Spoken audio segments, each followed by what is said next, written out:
Well, optimistic, yes, but nothing's happened yet, nothing's changed. The Fed is still the last mile. The other regulators, of course, you mentioned the SEC, the CFTC, and then, of course, the other bank regulators, FDIC and OCC, have backed way off their Biden era anti-crypto policies. The Fed has backed partially off, but has not reversed all of them and has not let any of us have clearing accounts yet. So clearly there have been major personnel changes. Personnel is policy. There's no question things are thawing, but they're not completely melted yet at the Fed. Yes, there are two things we're doing. One is, yes, we are moving to defend our intellectual property, but we are also advancing our partnership with Vantage Bank. We issued the first bank-issued stablecoin back in March. We put out 3 different press releases related to transactions that we did with regulators' approval. We don't act unless the regulators have approved. It is a little different than the rest of the industry that was asking for forgiveness, not permission. We ask for permission, not forgiveness. So things are moving more slowly, clearly, in the banking industry because we have to wait for permission. It's just our policy. And I think in the end, that will have paid off for us because we are, with Vantage, working very closely with the federal regulators. And stay tuned because we're pretty close to making some announcements about bringing this technology to the banks for tokenized bank deposits together with Vantage Bank. We have a lot of banks interested in joining us, and we'll have a lot more to say about this soon, but what we're bringing is a license to use that patent for the banks that join us. And I look forward to hearing that announcement once you're able to disclose. But what has changed for the industry since the Genius Act became law, just generally speaking? Well, we're all trying to figure out what it means. The bank regulators have to put out rules, and that's going to take at least 6 months, optimistically, probably longer. And so we're waiting to see some really major decisions. Can banks issue tokenized bank deposits? If banks own stable coins, what is the capital charge that the banks have for owning the stable coins? Those questions have not been answered yet. And there's another major one, which is the compliance piece.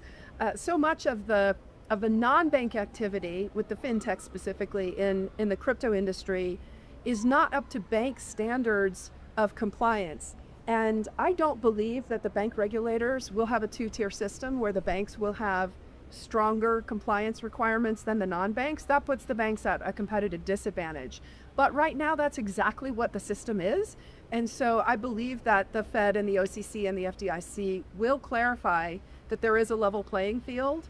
But there's a big open question. If someone volleys a tokenized bank deposit from bank A to bank B, does that bank B customer have to have been onboarded at bank A? And right now, that is an ambiguity that the bank regulators have not answered yet within the fintech space because the compliance requirements are not as strong. That just hasn't been an issue. But like I predicted, we will see a leveling of those compliance requirements. And frankly, that will be wonderful news for the community banks because they've been just absolutely buried by compliance costs. Small banks, it's crazy in a small town. You spent time in Wyoming, you know everybody knows each other. Absolutely. And so to make a small community bank have to get their neighbor's driver's license in order to be able to open an account or send a wire seems a little crazy, seems a little excessive, and it is for community banks. And so I think what will happen is there will be an ability for banks to share that information with each other. That currently does not happen, but I do believe that that is on the bank regulators' radar screen, and it will be a positive for everybody. There will be a lot less friction in using the banking system and using fintechs when that is all clarified. And it will be very interesting to see if that does in fact happen. Right now, obviously, all eyes are on the Clarity Act, which essentially lays out the rules of the road for crypto. And the House passed the Clarity Act last month. Now it moves on to the Senate. What do you think happens there? Do you think that it will in fact pass the Senate in its current form? And if it does, what will change for the industry? Will anything change for Custodia Bank? Well, for Custodia, no, because we're focused on stablecoins. So for us, Right. the Genius Act was the most important one. For those that like, for example, Kraken, a sponsor of this event, more focused on the exchange aspect, not on stablecoins. The Clarity Act matters more to them. But I do believe it will pass.